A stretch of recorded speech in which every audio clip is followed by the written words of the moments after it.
दोस्तों स्वागत है आपका हमारे चैनल जिसका नाम है स्टडी कॉर्नर। अगर आपने हमारे चैनल को सब्सक्राइब नहीं किया तो प्लीज़ हमारे चैनल को सब्सक्राइब कीजिए और बेल आइकन को भी प्रेस कीजिए ताकि हमारे स्टडी रिलेटेड नए नए वीडियोज़ का नोटिफिकेशन मिले सबसे पहले। तो देखते हैं दोस्तों, आज का टॉपिक पिछले कुछ दिनों से हम सेल और सेल के इंटरनल ऑर्गेनल की पढ़ाई कर रहे थे। आज हम डिस्कस करने वाले हैं ह्यूमन डाइजेस्टिव सिस्टम, यानी कि मानवीय पाचन तंत्र। ह्यूमन फिजियोलॉजी में ह्यूमन डाइजेस्टिव सिस्टम, जिसे हम हिंदी में बोलते हैं मानवीय पाचन तंत्र। तो देखते हैं सबसे पहले दोस्तों, जो डाइजेशन है, डाइजेशन की प्रोसेस हमारे बॉडी में कंप्लीट करने के लिए जो प्रोसेस 4 प्रोसेस से गुजरना पड़ता है, उस खाने को 4 प्रोसेस से गुजरना पड़ता है, उसी को हम एक्सप्लेन करने वाले हैं। फर्स्ट प्रोसेस है दोस्तों जिसे हम बोलते हैं इंजेशन। इंजेशन यानी कि फर्स्ट प्रोसेस है जिसे हम इंजेशन यानी कि just to take food inside, यानी कि खाना अंदर लेना, जिसे इसी प्रोसेस को क्या बोलते हैं हम इंजेशन। नेक्स्ट प्रोसेस है दोस्तों जिसे हम डाइजेशन, यानी कि जो भी हमने खाना खाया है उसे हमारी डाइजेस्टिव सिस्टम के जितने भी ऑर्गेनल है उसी की मदद से उसे डाइजेस्ट करना। और नेक्स्ट प्रोसेस है दोस्तों एब्सॉर्प्शन, यानी कि जो भी हमने खाना खाया है उसी खाने को अवशोषित करना, यानी कि एब्सॉर्ब करना, जिसकी वजह से हमारे शरीर को एनर्जी मिलती है। नेक्स्ट प्रोसेस है दोस्तों इजेशन। इजेशन यानी कि जो हमने खाना खाया है उसमें जो वेस्ट मटेरियल रह गया है उसी को एनएस के थ्रू बाहर निकालना, उसी प्रोसेस को हम क्या बोलते हैं इजेशन। अब देखते हैं दोस्तों, जो हम खाना खाते हैं उसमें हम खाने में हम क्या खाते हैं दोस्तों, कार्बोहाइड्रेट, प्रोटीन, फैट, न्यूक्लियस का, मिनरल्स एंड विटामिन्स। मिनरल और विटामिन्स की अगर बात करें, मिनरल और विटामिन की अगर हम बात करें तो वो हमारे बॉडी में डायरेक्टली एब्सॉर्ब होते हैं, हमारी बॉडी में डायरेक्टली। इसे डाइजेस्ट करने की हेल्प नहीं, इसे डाइजेस्ट करने की ज़रूरत नहीं रहती। और अगर हम बात करें कार्बोहाइड्रेट, प्रोटीन, फैट और न्यूक्लियस की, तो उसे डाइजेस्ट करना पड़ता है। अब देखते हैं कि ये कहाँ पे डाइजेस्ट होते हैं, इनके अलग अलग लोकेशन है दोस्तों इनके डाइजेस्ट होने के। फर्स्ट हम बात करते हैं दोस्तों माउथ से शुरुआत करते हैं। माउथ में जब हम खाना खाते हैं तो जो हमारे खाने में जितने भी कार्बोहाइड्रेट है वो माउथ में ही डाइजेस्ट होना स्टार्ट हो जाते हैं, माउथ में ही डाइजेस्ट होना स्टार्ट हो जाते हैं। इसीलिए वन लाइनर क्वेश्चन पूछते हैं जो दोस्तों कि कार्बोहाइड्रेट का डाइजेशन कहाँ पे शुरू हो जाता है, तो कार्बोहाइड्रेट का डाइजेशन कहाँ पे शुरू हो जाता है, माउथ में ही कार्बोहाइड्रेट का डाइजेशन शुरू हो जाता है। नेक्स्ट हमारे डाइजेस्टिव सिस्टम का ऑर्गेनल है ईसोफेगस दोस्तों। ईसोफेगस क्या है, तो एक जस्ट नैरो ट्यूब है। ईसोफेगस क्या है, एक जस्ट नैरो ट्यूब है जिसकी मदद से हम खाना अंदर ले सकते हैं, यानी कि just to take food inside.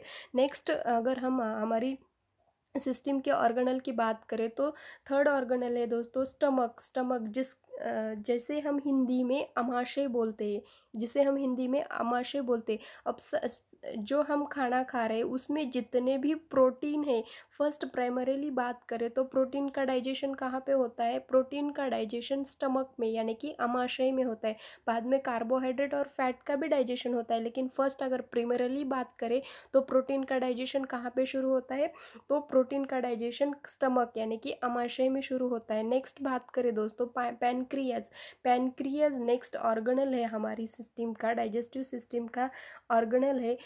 उसमें protein plus carbohydrate plus fat, यानी कि इन जो भी प्रोटीन, कार्बोहाइड्रेट और हमारे खाने में प्रोटीन, कार्बोहाइड्रेट और फैट है, उसी का डाइजेशन कहाँ पे होता है, तो पैनक्रियाज में प्रोटीन, कार्बोहाइड्रेट और फैट का डाइजेशन। नेक्स्ट अगर हम बात करें दोस्तों तो लीवर जिसे हम हिंदी में यकृत भी बोलते हैं, जिसे हम हिंदी में यकृत।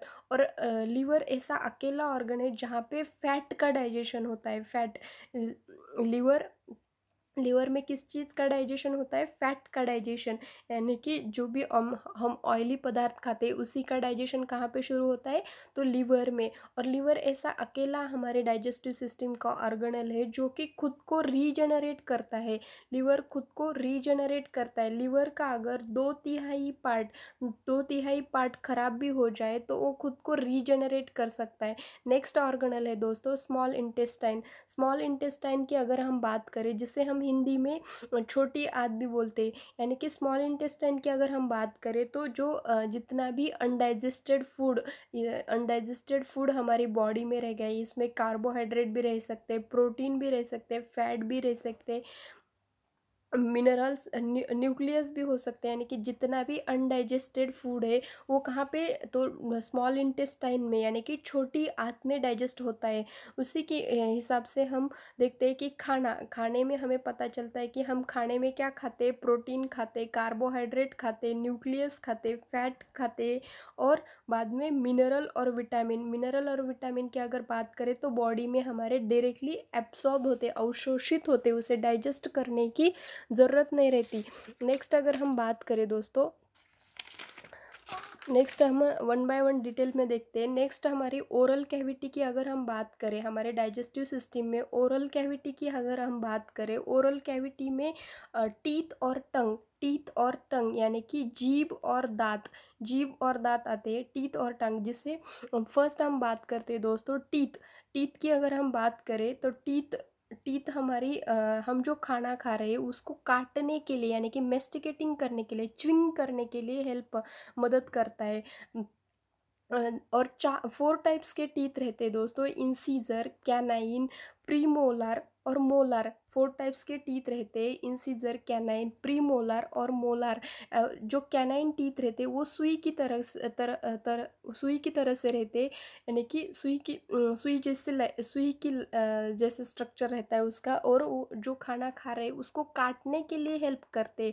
और जो pre molar third molar teeth है उसे हम अकल की दाढ़ भी बोलते हैं, यानी कि विजडम टीथ, जो कि बहुत ही पेनफुल तरीके से आती है, और कई कुछ ह्यूमन में तो आती भी नहीं है। नेक्स्ट अगर हम बात करें दोस्तों तो टीथ में डेंटल फार्मूला रहता है, टीथ में जो डेंटल फार्मूला रहता है उसकी अगर हम बात करें तो 2 1 2 3, यानी कि इंसीजर, कैनाइन, प्रीमोलर और मोलर, 2 1 2 3 उसका डेंटल फार्मूला। और नेक्स्ट अगर हम बात करें उस डेंटल फार्मूले की, तो जो हम जिसकी मदद से बोल रहे हैं उस शॉकेट लाइक स्ट्रक्चर को हम बोलते हैं, दो हिस्सों में, उस शॉकेट लाइक स्ट्रक्चर को हमने 2 हिस्सों में डिवाइड किया है। एक तो होता है लोअर जॉ और एक तो होता है अपर जॉ, यानी कि जिसकी मदद से हम उसे क्लोज और ओपन भी कर सकते हैं। लोअर जॉ को हम बोलते हैं मैग्जिला और अपर जॉ को हम क्या बोलते हैं, मैंडिबल। लोअर जॉ को हम मैग्जिला और अपर जॉ को हम मैंडिबल बोलते हैं।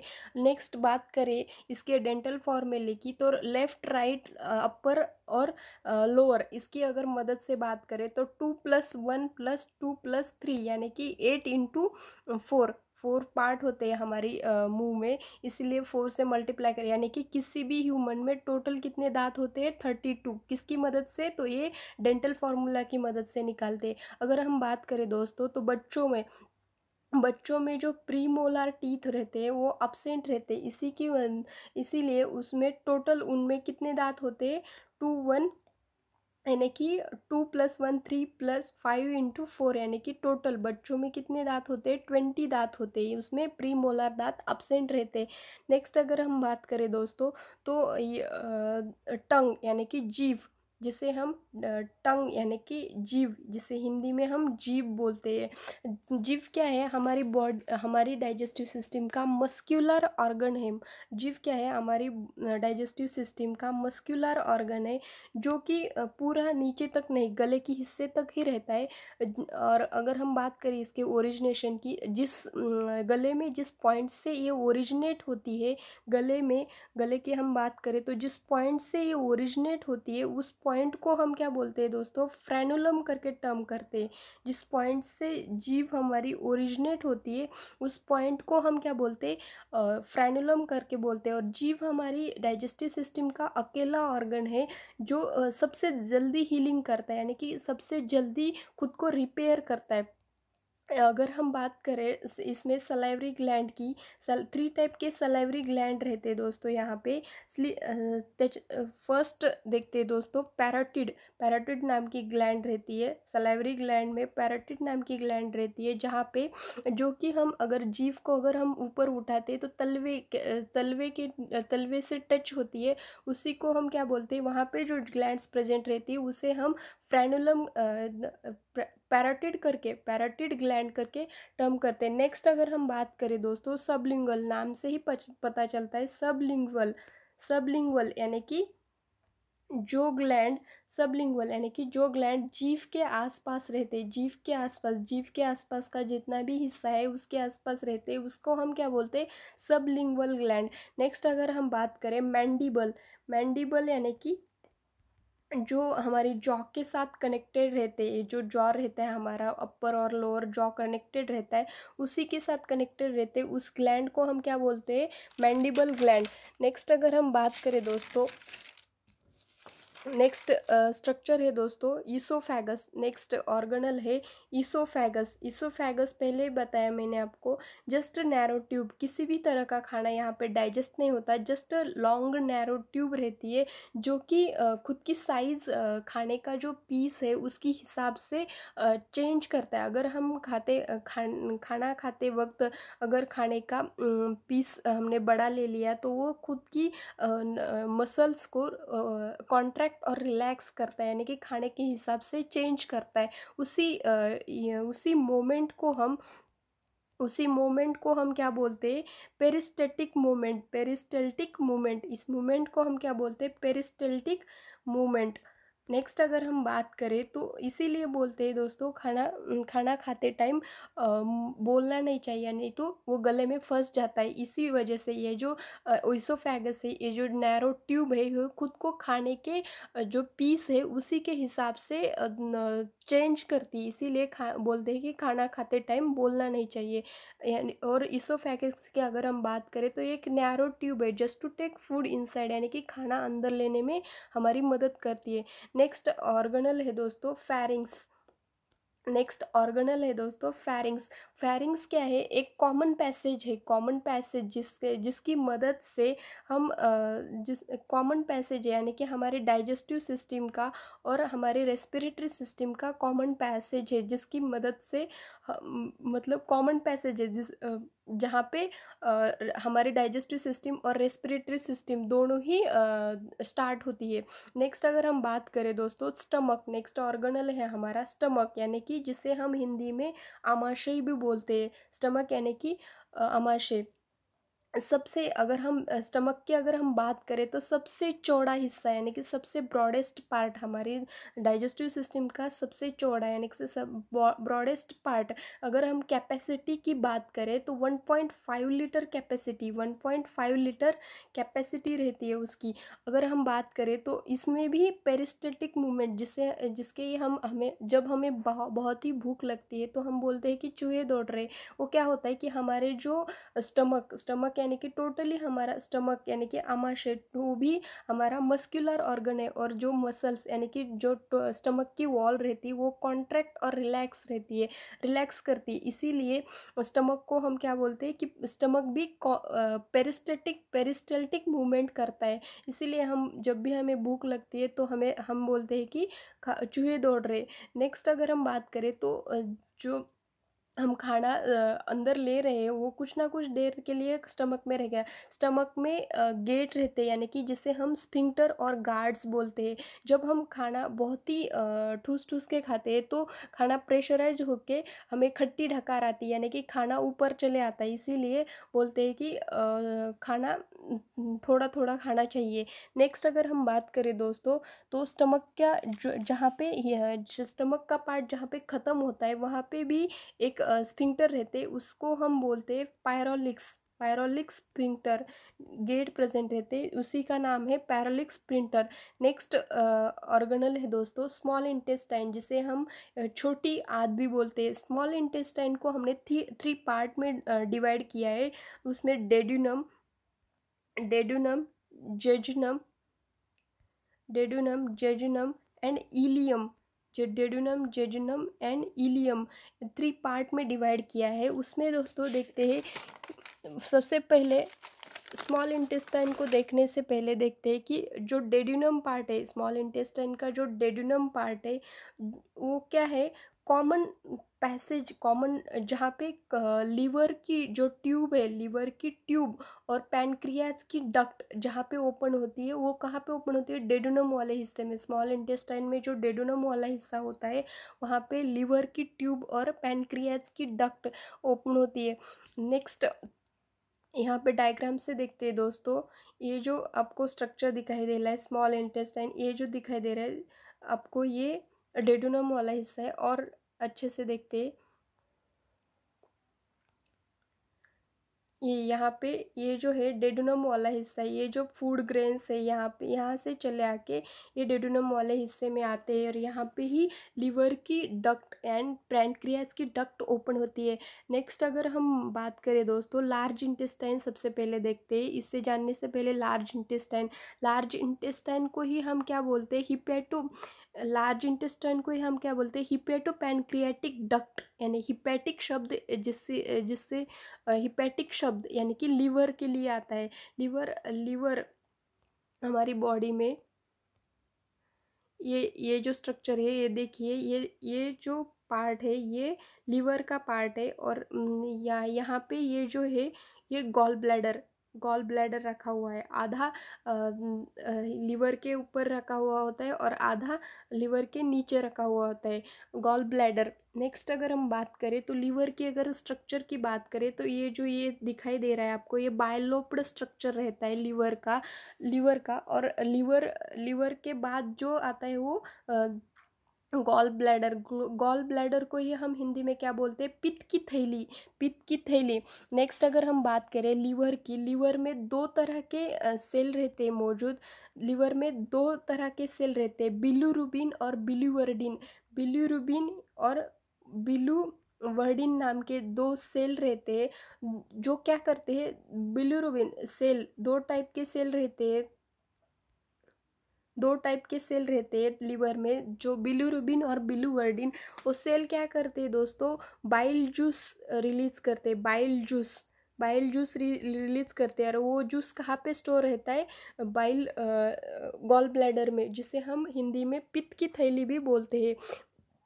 और बाइल जूस की अगर हम बात करें तो जब हम फैट यानी कि गॉल ब्लैडर में किस चीज़ का डाइजेशन होता है? लीवर में जब हम बोल रहे हैं कि फैट का डाइजेशन, यानी कि गॉल ब्लैडर में HCl का सिक्रीशन होता है। और उसके बाद जो फैट है, हमने जो फैट खाया है उसी का डाइजेशन कहाँ पे होता है?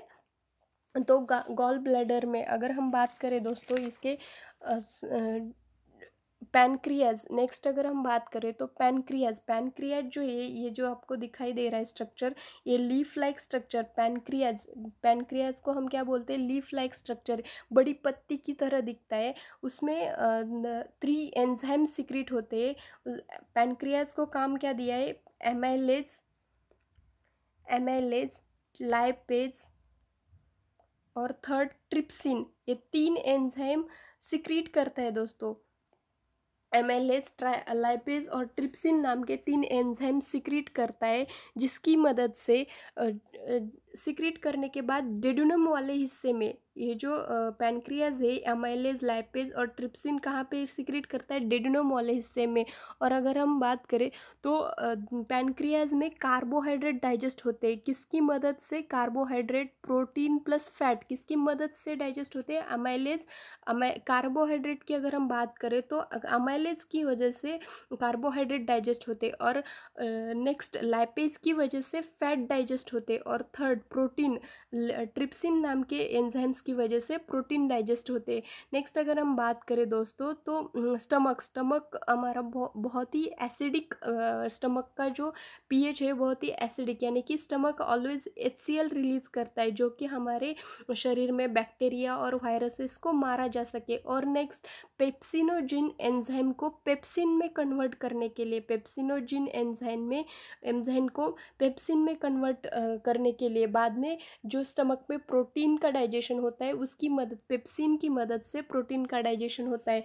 नेक्स्ट अगर हम बात करें तो हमारे स्टमक का जो पीएच है वो एसिडिक रहता है और लगभग 1.5 पीएच रहता है।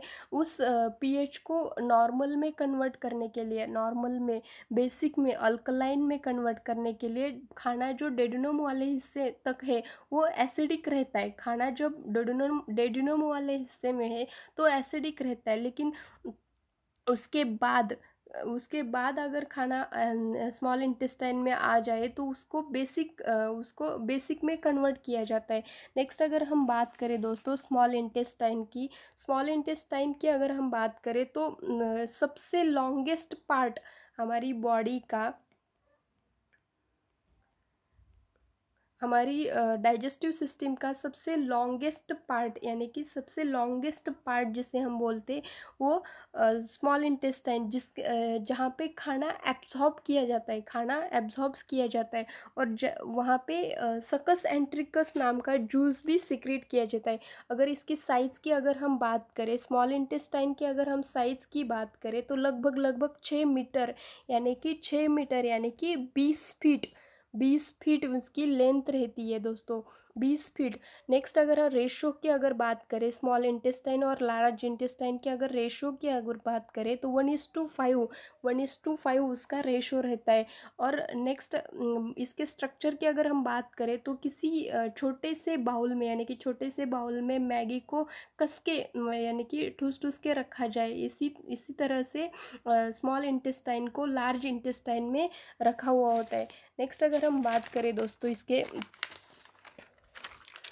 स्मॉल इंटेस्टाइन की अगर हम बात करें तो स्मॉल इंटेस्टाइन में खाना एब्सॉर्ब किया जाता है। और लार्ज इंटेस्टाइन की अगर हम बात करें तो जब हम खाना खाते टाइम पानी पीते हैं, उसी को कहाँ पे एब्सॉर्ब किया जाता है, लार्ज इंटेस्टाइन में। और नेक्स्ट लार्ज इंटेस्टाइन का और एक फंक्शन है, जो भी वेस्ट मटेरियल है वो एनस के थ्रू बाहर निकाल लेते हैं। नेक्स्ट अगर हम बात करें स्मॉल इंटेस्टाइन, इसीलिए बोलते हैं दोस्तों खाना खाते टाइम और खाना खाने से पहले 20 मिनट और बाद में 20 मिनट का पानी नहीं पीना चाहिए, जो कि एब्सॉर्ब नहीं होता वो वाटर, और हमारी बॉडी में जो जठराग्नि है वो जलती नहीं है। इसीलिए खाना खाते टाइम और खाना खाने से पहले 20 मिनट और बाद में 20 मिनट पानी नहीं पीना चाहिए। धन्यवाद दोस्तों।